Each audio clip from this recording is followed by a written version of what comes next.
The truth was visible but fragmented. And fragments are easy to ignore. The system had learned how to silence alarms without shutting them off. Complaints were redirected into review loops. Reports were marked, pending further verification. Meetings were scheduled weeks out, then postponed. No one said no. No one said stop. The whistle didn't sound because it never reached a mouth willing to blow it. Clay studied the psychology behind the silence. Fear wasn't always loud. Sometimes it looked like patience. Sometimes it looked like professionalism. People told themselves they were being responsible by waiting for more data, more confirmation, more approval. Waiting became compliance. Those closest to the truth assumed someone else would act. Someone higher. Someone braver. Someone with protection. The burden dissolved as it moved upward, until it disappeared entirely. Clay had seen this before. Systems don't collapse because of villains alone. They survive because ordinary people hesitate at the exact moment action is required. And the system rewarded that hesitation. Careers advanced quietly. Bonuses arrived on schedule. Silence was never demanded. It was simply profitable. Speaking up carried risk. Staying quiet carried comfort. So the whistle that could have changed everything stayed unsound. But Clay wasn't waiting for heroes.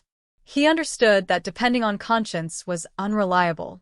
Instead, he focused on inevitability, creating conditions where silence itself would become impossible to maintain.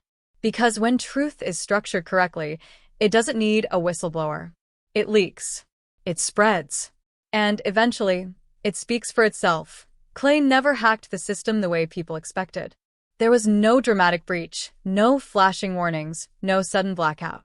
That kind of attack only alerted defenders and triggered rehearsed responses. Instead, Clay studied how information naturally escaped through habits, routines, and human shortcuts. Every system leaked. The question was where.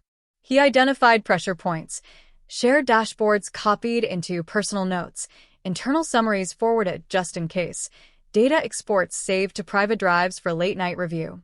None of it was illegal. None of it looked suspicious. It was simply how work actually happened.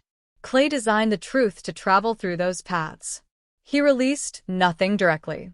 He adjusted inputs. Tiny inconsistencies appeared across reports, numbers that didn't quite reconcile, timelines that overlapped when they shouldn't. Individually harmless.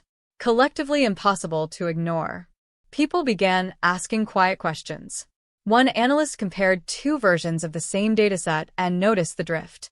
A journalist received a tip that didn't name a source, but included verifiable details.